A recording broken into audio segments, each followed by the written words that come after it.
तुकोबराय म्हणतात अन्न नसुद्या वस्त्र नाही, निवारा नाही, मान नाही, धन सुद्धा नाही, पण तरी आमचं जीवन निश्चिंत आहे, तरी आमचं जीवन आनंदी. महाराज तुकोबराय जीवन किती आनंदी होतं. तुकाराम महाराज म्हणतात हो आम्हाला झोपायला अंथरूण सुद्धा सुखाचं होतं. एवढंच नाही आमची झोप सुद्धा सुखाची होती. आपल्याला काय असतं झोपायला बाबा, काय असतं का फरशी झोपता सगळे. कोणाला गादी असेल, सतरंजी असेल, घोंगडे असेल, काय असेल, कशासाठी असते, झोप सुखाने लागावी म्हणून. पण झोप सुखाने लागते का. तुकाराम महाराज म्हणतात खाटेवरी पडता व्यापे चिंता तळमळी, कथा कीर्तन ऐकता निद्र नाडीले तत्वता. खाटेवरी पडता व्यापे चिंता तळमळी. साधनं आपण झोपेसाठी सुखाने झोप व्हावी म्हणून साधनं वाढवले, पण झोप सुखाची नाही महाराज. दोन माणसाला झोप लागत नाही, लक्षात ठेवा. किती दोघा जणाला झोप लागत नाही.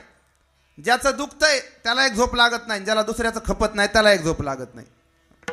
बघा आता तपासून बघा कोणाला कशामुळे लागत नाही. म्हणजे आपण साधनं वाढवले झोपेची, पण झोप सुखानं नाही महाराज. पण तुकाराम महाराज म्हणतात आमच्या जीवनामध्ये आमचं अंथरूण सुखाचं, आमची झोप सुखाची. तुका म्हणे मग नये व्रतीवरी, सुखाचे शेजारी पहुडाईल ऐशीवर मे मद दावे नारायणा. म्हणजे झोप सुखाची, अंतरून सुखाची. तुकोबाराला विचारलं महाराज झोपेतून उठल्यानंतर आंघोळ. तुकोबारा म्हणतात आनंदाचे डोही, आनंद तरंग, आनंदाचे अंग, आनंदाचे. एवढंच नाही महाराज, तुकाराम महाराज म्हणतात आम्हाला कपडे घातले, आम्ही अलंकार घातले, पण ते सुखाचे घातले. सर्व सुखले आलो सर्व अलंकार आनंदे निर्भर डुल्लत सु. महाराज म्हणतात आम्हाला खायला सुद्धा तू का म्हणे खातो.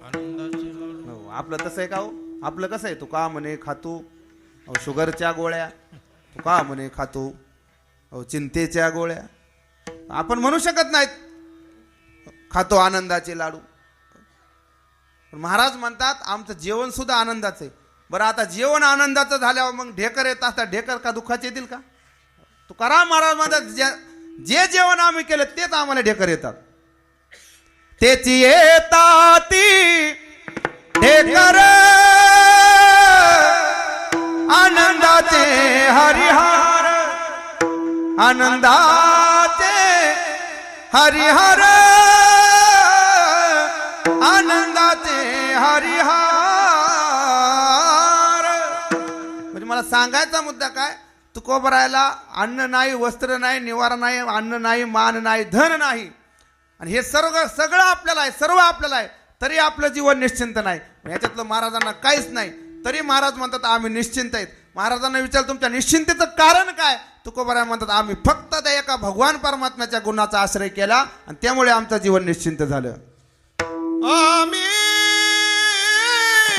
आसनी चिंतीने, आम्ही आसनी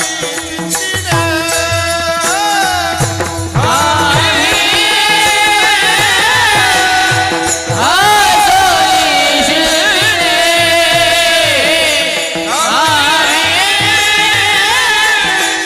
आसनी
आम्ही असो निश्चिंतीने.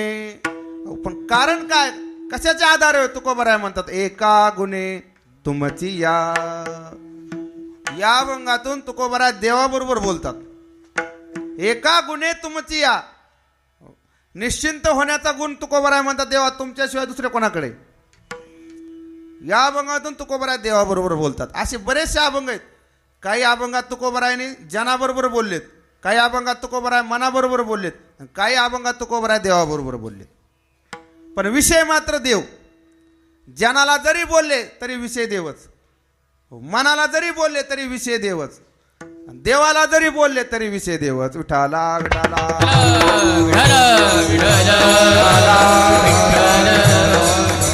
तुकोबराने आपल्या पत्नीला उपदेश केला, पण देवा संबंधित. देव पहावया करी ओ सायास. देव पाहण्यासाठी सायास कर, प्रपंचासाठी नाही. पत्नीला उपदेश केला देवा संबंधित. महाराज लोकांना सुद्धा तुकोबराने उपदेश केला जनाला. ऐक रे जना तुझ्या स्वहिताच्या खुना पंढरीचा राणा मना माझी स्मरावा. लोकांना सुद्धा तुकोबराने उपदेश केला, पण देवा संबंधीच महाराज. मनाला सुद्धा मना एक करी म्हणे मी जाईन पंढरी उभा विटेवरी तो पाहे न सावळा. मनाला सुद्धा उपदेश केला महाराज. नको नको मना गुंतू माया जाळी. काळ आला जवळी ग्रासावया ग्रासावया. नको नको मना गुंतू माया जाळी. देवाबरोबर बोलले तुकोबराच्या अभंगातून. आम्ही असो निश्चिंतीने. देवा आमचं जीवन निश्चिंत झालं. महाराज निश्चिंतीचं कारण काय, एका गुणे तुमची देवा तुमचा एक गुण आहे. मग देवाचा एकच गुण आहे का. देवाकडे 6 गुण आहेत. मग त्यातल्या कोणत्या गुणाच्या आधारे तुकोबरा निश्चिंत झाले. षडगुण ऐश्वर्य संपन्न आहे भगवान परमात्मा. तुकाराम महाराज म्हणतात गुण लावण्याची खाणी. नेमका कोणता गुण तुकोबराय, एका गुणे तुमची तुकोबराय म्हणतात देवा तुमच्या नामस्मरणाचा जो गुण आहे ना, त्या गुणाच्या आधारे विठाला विठाला